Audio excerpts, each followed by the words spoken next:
आप सभी ने ये तो सुना होगा कि बोलो जुआ केसरी और इस तरीके से आजकल भारत में यही चल रहा है। टीवी देख लो, हाईवेज देख लो, हाँ, बसेस के ऊपर भी यही है। अब आज का हमारा जो मुद्दा है वो ये है कि सब्जेक्ट की समझ को हम कैसे विकसित कर सकते हैं। इसमें भी जुबान की बात है। देखिए, एक बड़ी प्रसिद्ध कहावत है कि अगर आपको फिजिक्स सीखनी है तो मैथ्स पढ़ो, अगर केमिस्ट्री सीखनी है तो फिजिक्स पढ़ो, बायोलॉजी सीखनी है तो केमिस्ट्री पढ़ो, और अगर साइकोलॉजी सीखनी है, मैं अगर यहाँ साइकोलॉजी लिख दूं कि अगर मुझे साइकोलॉजी सीखनी है तो मुझे बायोलॉजी पढ़नी चाहिए, क्योंकि ह्यूमन बायोलॉजी से कहीं ना कहीं साइकोलॉजी आपको समझ आएगी। अब ये जो बेसिक ऑर्डर है ना, ये higher order to lower order है। आप चाहे दुनिया में जिस एग्जाम की तैयारी करें, यूपीएससी कर रहे हैं, एसएससी कर रहे हैं, नीट कर रहे हैं, जेई कर रहे हैं, चाहे जो आप कर रहे हैं, अगर आपको एक कॉन्सेप्ट समझ में आया कि सब्जेक्ट में रट्टा मार के पास हो जाना और 2 दिन बाद सब कुछ भूल जाना, इसका सीधा मतलब यह है कि आपको सब्जेक्ट की लैंग्वेज का कतई अंदाजा नहीं है। अगर सब्जेक्ट की लैंग्वेज का अंदाजा होता तो किसी भी केस में आप उसको भूलते नहीं। अब अगर मैं मान लो मैथ्स की बात करता हूं तो मैथ्स 2 चीजों पे काम करती है। एक क्या, एक तो उसमें सबसे इंपॉर्टेंट तो मैथ्स बिना लॉजिक के चलती नहीं है, और आप ये कह सकते हो कि वो लॉजिक बाद में फॉर्मूला बन जाता है, होता लॉजिक ही है, जिसको हम फॉर्मूला नाम दे देते हैं। लॉजिक समझदार लोगों के लिए है और फॉर्मूला ना समझ लोगों के लिए, बच्चे लोगों के लिए, कि भाई ये फॉर्मूला होता है, रट ले। होता लॉजिक है। मैथमेटिक्स से बड़ा इस ब्रह्मांड में कोई लॉजिक है ही नहीं। इस ब्रह्मांड की लैंग्वेज कहीं ना कहीं मैथमेटिक्स, लॉजिक पे पूरी मैथ चलती है। अब मैं फिजिक्स की बात करता हूं तो फिजिक्स थोड़ा सा सिंप्लीफाइड वर्जन है। आप ये कह सकते हो कि फिजिक्स जो है वो मैथमेटिक्स की डॉटर है, बेटी। जिंदगी में जब मैं एंट्रेंस एग्जाम की बात करता हूं, जैसे मैं जे एस्पिरेंट्स को पढ़ाता हूं, मैं नीट एस्पिरेंट्स को पढ़ाता हूं, जब कोई बच्चा मेरे पास में सवाल लेके आता है कि सर हमको फिजिक्स नहीं आती है, तो मैं सीधा ही कहता हूं कि बेसिक मैथमेटिक्स को ढंग से पढ़ो। अगर बेसिक मैथमेटिक्स की समझ तुम्हारे में जबरदस्त तरीके से विकसित हो गई, मेरे साथ भी था, जब मैंने एग्जाम क्रैक किया नीट एग्जाम को, तो मैंने ये हमेशा ध्यान रखा कि मैं फिजिक्स में महारत हासिल करूं। हमारे बड़ा एक प्रसिद्ध कथन है कि डॉक्टर्स को फिजिक्स और केमिस्ट्री आती है, नर्सेस को बायोलॉजी। और इसमें किसी की बेइज्जती वाली बात नहीं है, बट सच्चाई कहीं ना कहीं यही है। हायर सब्जेक्ट से जब टफ चीजें पढ़ते हैं तो आपके न्यूरल कनेक्शंस डेवलप होते हैं। अब कई लोग क्या करते हैं कि साहब 2 साल हो गए, 3 साल हो गए, 4 साल हो गए, 5 साल हो गए, सिलेक्शन नहीं हो रहा है। किसी का यूपीएससी में नहीं हो रहा, किसी का नीट में नहीं हो रहा, किसी का एसएससी में नहीं हो रहा, जेई में तो खैर अटेम्प्ट ही नहीं है इतने। क्यों नहीं हो रहा? क्योंकि अब आसान चीजों की लत बन चुकी है आपको। टफ चीजें आपको भगाती है। जैसे आपने कुछ टफ देखा कि नहीं यार, तो जब टफ नहीं करोगे तो न्यूरल कनेक्शंस नहीं बनेंगे। जब न्यूरल कनेक्शन नहीं बनेंगे तो ब्रेन डेवलपमेंट कैसे होगा? न्यूरॉन सबके पास में फिक्स है। हमारे हम जब पैदा हुए तब न्यूरॉन्स फिक्स थे। न्यूरल कनेक्शन आप कितने बना पाए वो डिपेंड करता है कि आपने टफ सब्जेक्ट के साथ में कितना समय व्यतीत किया। जिंदगी को आसान बनाने का रास्ता ये कि टफ सब्जेक्ट को पढ़ा जाए। जब हम लोग ये कहते हैं कि साइंस वालों की जिंदगी बेकार होती है, आर्ट्स वालों की शानदार होती है, सच्चाई क्या है? आर्ट्स एक लोकल सब्जेक्ट है। जैसे हिस्ट्री, इंडियन हिस्ट्री आप पढ़ोगे, ज्योग्राफी, इंडियन ज्योग्राफी पढ़ोगे, पॉलिटी, इंडियन पॉलिटी पढ़ोगे, इकोनॉमी, इंडियन इकोनॉमी पढ़ोगे। जब कोई physics, chemistry, mathematics, medical science, engineering पढ़ता है तो ग्लोबल सब्जेक्ट्स, टफ चीजें हैं जो ग्लोबली एक्सेप्टेड है। तो जब भी आपको लगे कि यार मैं केमिस्ट्री में कमजोर हूं तो मुझे फिजिक्स स्ट्रॉन्ग करने की जरूरत है, मुझे लगता है कि मैं फिजिक्स में कमजोर हूं तो मुझे मैथ्स पढ़ने की जरूरत है, मुझे लगता है कि मुझे साइकोलॉजी समझनी है, मुझे बायो समझने की जरूरत है, ये high order thinking skill trend चलता है। तो सबसे पहली चीज, अब इनकी लैंग्वेज है कि फिजिक्स में लॉज के बिना तो काम चलेगा ही नहीं, लॉज आएंगे। अब इन लॉज की बात नहीं कर रहा हूँ, हाँ, कि मदर इन लॉ आएगी कि फादर इन लॉ होंगे कि सन इन लॉ, उसकी बात नहीं। लॉज वहां होंगे, बिना लॉज के फिजिक्स नहीं चलती है। और वो लॉज कहीं ना कहीं मैथमेटिक्स से ही पैदा हुए, इक्वेशन से पैदा हुए, फिर उनको हम कॉन्सेप्ट की फॉर्म में बोल देते हैं। केमिस्ट्री में भी कॉन्सेप्ट आएंगे, रिएक्शन आएंगी, बायोलॉजी में प्रोसेस आएंगे कि भाई ऐसा होता है, ऐसा होता है, ऐसा होता है, और उसका डायग्रामेटिक प्रेजेंटेशन होगा। तो सबसे पहले तो आपको सब्जेक्ट की लैंग्वेज पता होनी चाहिए, हाँ, कि ये सब्जेक्ट जो है वो TTYL की फॉर्म में बात नहीं करेगा कि टॉक टू यू लेटर, हाँ हाँ, CU, GN, हाँ, SW। ये लैंग्वेज जब आपको समझ में आती है, अब सब लोगों को इनका फुल फॉर्म पता है, लेकिन जब मैं ये कहूंगा कि भाई इनकी लैंग्वेज ये है, तब 90% लोग सरेंडर कर देंगे। तो सब्जेक्ट की भाषा को समझना कि किस भाषा में बात करता है। जैसे मान लो आपका एक दोस्त आया, चाइना कोई दोस्त बन गया आपका, अभी मोदी जी और पुतिन जी आपस में मिल रहे हैं, चाइनीज जो प्रेसिडेंट है उनके साथ मिल रहे हैं, तो अभी तो हाँ हम लोग ग्लोबल सिटीजन बने हुए कि हिंदी चीनी भाई भाई हो रखे। तो चाइनीज दोस्त आपका आया, अब चाइनीज दोस्त को समझने के लिए सीधा समझ लोगे उसको, जो उसकी भाषा आनी चाहिए पहले, कि मैंडोरिन बोलता है ये, तो इसके बेसिक्स क्या है, वो जब आएंगे तो बात बनेगी। हालांकि आजकल ट्रांसलेशन का जमाना है, लेकिन मैं अगर उसको डे टू डे कम्युनिकेट करना चाहता हूँ तो मुझे पहले भाषा का ज्ञान होना चाहिए। उसकी भाषा ही पता नहीं है, वो कह रहा है आई लव यू, तुम कह रहे हो आई हेट यू, अपनी अपनी भाषा में कह रहे हो। इतने में उसने थप्पड़ मार दी, हाँ, इतने में जो है सीमा पर तनाव हो गया, यहाँ वहां से। अब भारत वाले चाइना की सीमा संभाल रहे थे, पाकिस्तान की सीमा से सीमा इधर आ गई अंदर, तो कई चीजें हो सकती है। तो सबसे पहले हम लोग जो है सब्जेक्ट की जुबान समझे, यहां पर जुबा केसरी वाला सीन नहीं। अब दूसरा मुद्दा जो हमारे पास में है वो वाई वर्सेस व्हाट। जो नौसिखिए हैं, जिनमें थोड़ी सी बुद्धि कम है, उनका जिंदगी में फोकस व्हाट पे होता है, कि मैं इंफॉर्मेशन कितनी गैदर कर लूं, कितना मुझे, हाँ, वो इंफॉर्मेशन को ही ज्ञान मानते हैं, जबकि ज्ञान का और सूचना का बहुत बहुत दूर का नाता है।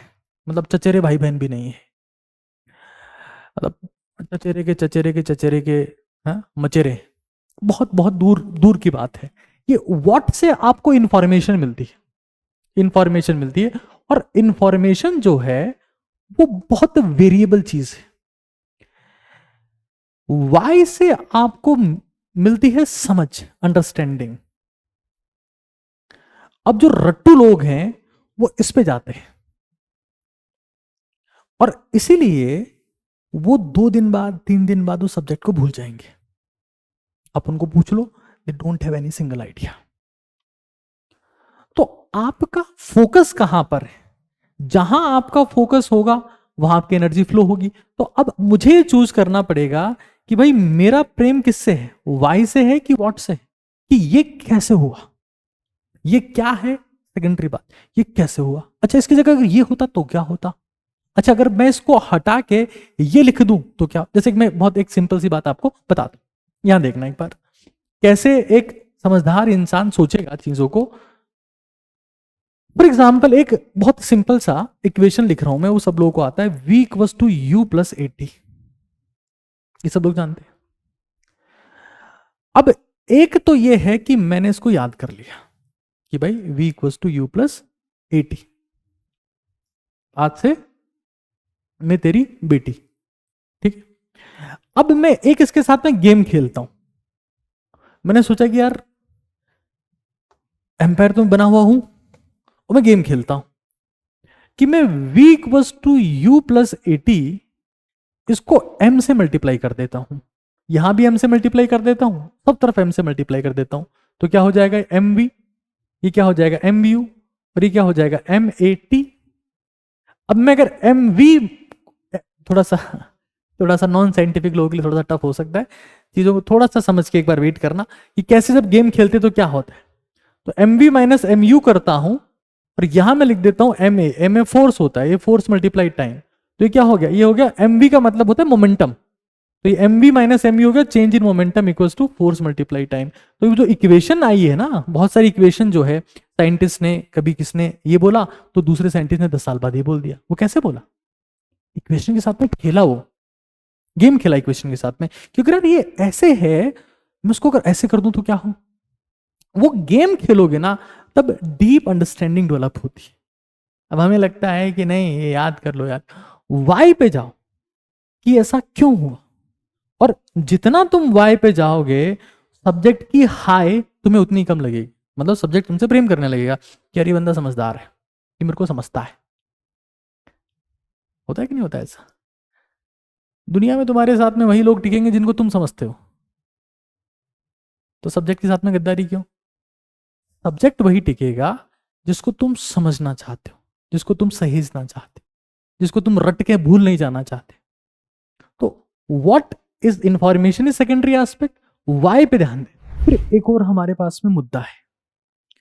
देखो आजकल दुनिया इतनी तेज हो गई है, टीचर स्लाइड लाके बता दे रहे हैं, एआई आपको जवाब लिख के दे रहा है, चैट चैट जीपीटी पे आप कुछ भी लिख रहे हैं वो आपको एक्सप्लेनेशन दे रहा है। चीजें जितनी तेजी से आपके पास में आएंगी उतनी ही तेजी से बह जाएंगी। किसी को कुछ याद नहीं हो रहा है। सब्जेक्ट की समझ सबसे निचले स्तर पर है, जबकि टेक्नोलॉजी के मामले में आज हम सबसे उच्चतम स्तर पर है, क्योंकि हम रुकते नहीं हैं। अगर जमीन में मुझे पानी भेजना हो तो उसका रास्ता थोड़ी थोड़ी बारिश थोड़े थोड़े दिनों में होना है, ना कि एक बार में बाढ़ आ जाए। तो एक और चीज हमको समझनी पड़ेगी कि एकदम से चीजें नहीं होती। किसी भी सब्जेक्ट को आपको सीखना है तो बाढ़ की तरह नहीं सीख पाओगे कि एक रात बैठे और बस। हाँ, 5 घंटे में कैसे पढ़े पूरी फिजिक्स, 10 घंटे में कैसे पढ़े पूरी केमिस्ट्री, एक दिन में क्रैक करवा दूंगा जे एडवांस्ड। ये एक बड़ी घटिया सोच डाल दी गई है आपके दिमाग। रिवीजन के लिए सही है, समझ उससे नहीं आएगी। फिर एक मुद्दा हमारे पास में है, that is very very important aspect, और वो क्या है?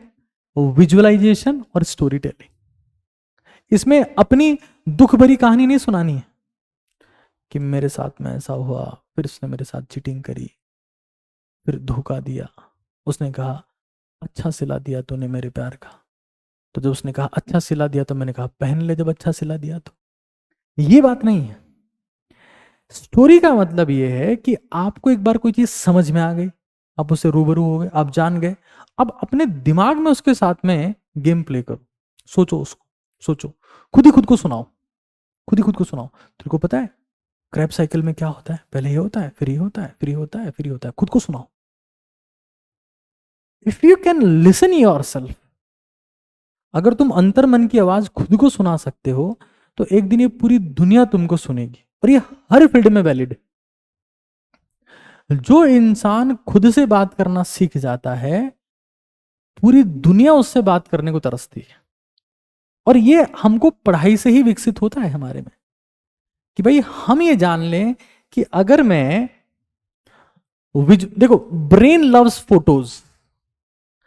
ब्रेन जो है वो फोटो से प्रेम करता है कि यार ये सीक्वेंस मुझे कितना याद है। जैसे मान लो मैं एक बहुत सेल साइकिल की बात कर लेता हूं, जैसे बहुत सिंपल सा टॉपिक है सेल डिवीजन। हाँ, सेल का ब्रेकडाउन होना, सेल डिवीजन। तो उसको जब ब्रेन, तुम अपने आप से जब बात करोगे तो फोटोग्राफिक मैसेज जाएगा यार, अच्छा ऐसा ऐसा ऐसा ऐसा। तो brain love the photos, and if you can do things in such A format, तो तुम्हारा दिमाग उन चीजों को सहेज के रखता है। Brain love it. टेक्स्ट की फॉर्मेट में होगा तो कॉपी में लिखा हुआ है। रजिस्टर जमाने भर के भर गए, पूरे हो गए, सपने आज भी अधूरे हैं। क्यों अधूरे हैं? क्योंकि दिमाग में नहीं है। तो हमें जान लेना है कि हम, और फिर कभी कभार मन किया तो अपने पास वाले दोस्त को बिठा के सुना दो, देखते तेरे को पता है इसमें ये होता है, इसमें होता है। हाँ, वो थोड़ी देर बाद गुस्सा करेगा कि बंद कर अपनी बकवास, तुम सुनाते रहो। स्कूटी पे चल रहे हो, नहा रहे हो, खा रहे हो, खुद से बात करो।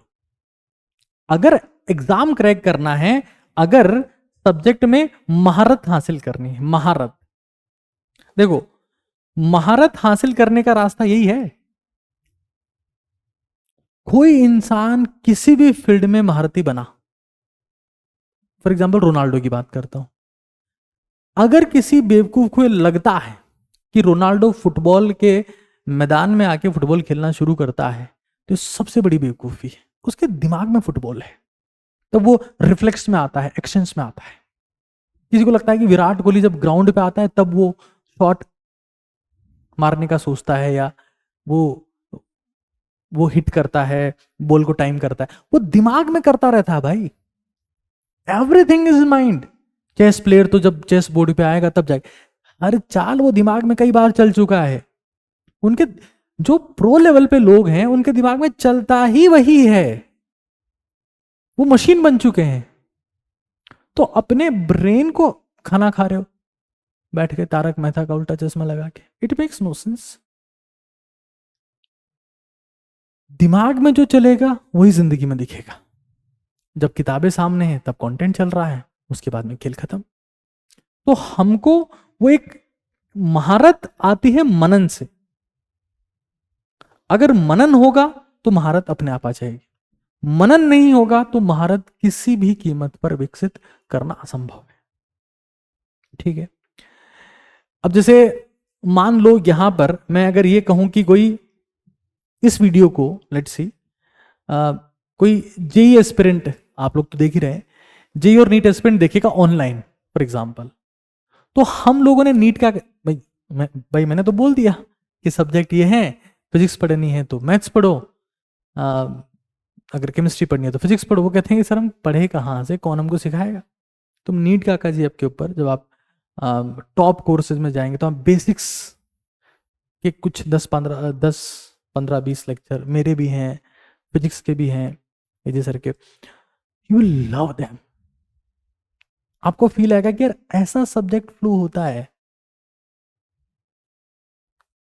आपका बेसिक्स बिल्ड हो जाएगा। खैर आगे चलते हैं, एक बार चीजों को समझते हैं। अब मान लो मैंने मेमोराइजेशन भी कर लिया, मैंने सब कुछ कर लिया, सबसे मुद्दा आता है प्रैक्टिस करना। गाड़ी कैसे चलाते हैं एक किताब पढ़ के नहीं सीख सकते।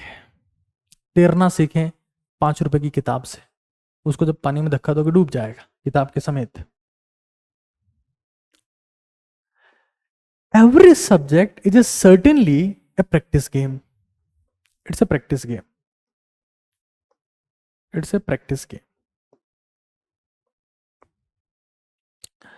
जितना समय अभ्यास में उतारोगे उतने महारथी बनते जाओगे। रैंक का तो उसूल ही यही है कि मैं कितने रिसोर्सेस से कितनी प्रैक्टिस कर सकता हूं। Practice makes men, women, transgender, male, female, सबको परफेक्शन पे ले जाता है। और जिसने प्रैक्टिस में महारत कर ली, वो कहावत है ना, those who bleed in practice, जो प्रैक्टिस में खून बहाते हैं, जो प्रैक्टिस में पसीना बहाते हैं, उनका युद्ध में खून नहीं बहता है। युद्ध में खून किसका बहेगा? जिसने कोई प्रैक्टिस में पसीना नहीं बहाया। हाँ, those who sweat in practice rarely bleed in the war. तो अब एकलव्य की बात सुनी होगी आपने। एकलव्य के पास में कौन था? द्रोणाचार्य थे, कोई कोच था, मिट्टी की मूर्ति बना ली, प्रैक्टिस कर रहे हैं, लेकिन साक्षी मानकर प्रैक्टिस कर रहे हैं कि मुझे द्रोणाचार्य दिख रहा है। प्रैक्टिस गुरु की जरूरत को भी खत्म कर देता है। यह ताकत होती है अभ्यास में। अभ्यास से बड़ा संन्यास, अभ्यास से बड़ी ताकत इस दुनिया में किसी चीज में नहीं। Practice eliminate everything. आपको सुविधाओं की जरूरत नहीं पड़ती, आपको गुरु की जरूरत नहीं पड़ती, आपको शिक्षक की जरूरत नहीं पड़ती, आपको किसी की जरूरत नहीं पड़ती। तो प्रैक्टिस आपको बहुत ज्यादा, मतलब जैसे न्यूमेरिकल फॉर्म में आप कर सकते हो, या मान लो आप अगर किसी दूसरे एग्जाम की तैयारी करते हो जिसमें न्यूमेरिकल्स नहीं है तो आप ऑब्जेक्टिव क्वेश्चन कर सकते हो, या ऑब्जेक्टिव के साथ में सब्जेक्टिव क्वेश्चन लिखना कर सकते हो। तो डिफरेंट डिफरेंट चीजें जो जो उसकी रिक्वायरमेंट है सब्जेक्ट की प्रैक्टिस करने के लिए, एग्जाम में जो जो चीजें आती है आप कर सकते हो। फिर कुछ चीजें और है, जैसे आप किसी को वापस पढ़ा सकते हो। हाँ, टीच बैक का एक ऑप्शन होता है, टीच बैक, कि मैं वापस से तेरे को पढ़ा देता हूँ। और अगर आपको लगता है कि यार मुझे इसी सब्जेक्ट में पीएचडी करनी है, तो एक बुक की बजाय 2-3 किताबों का इस्तेमाल करेंगे तो आपको वहां पर महारत आप में विकसित हो जाएगी। ये स्टूडेंट्स के लिए नहीं है। ये वाली बात जो मैंने कही दैट मल्टीपल रिसोर्सेज का इस्तेमाल करें, स्टूडेंट को तो मैं हमेशा यही कहता हूं कि भाई एक चीज को पकड़ लो जो आपके अध्यापक ने, जो आपके टीचर ने, जो आपके गुरु ने आपको बोली, और उसी को बार बार करते रहो। तो दिस इज द वे। जब ये समझ आप में विकसित होगी तब दुनिया आपको समझना शुरू करेगी। अब सारे काम छपरी वाले हम करें और उसके बाद ये सोचें कि दुनिया हमको पूछे, तो ये संभव नहीं हो पाएगा। तो ये बेसिक फ्लो है, ये फ्लो आपको समझ में आएगा तो दुनिया भी आपको समझने लगेगी, दुनिया को आप समझने लगेंगे।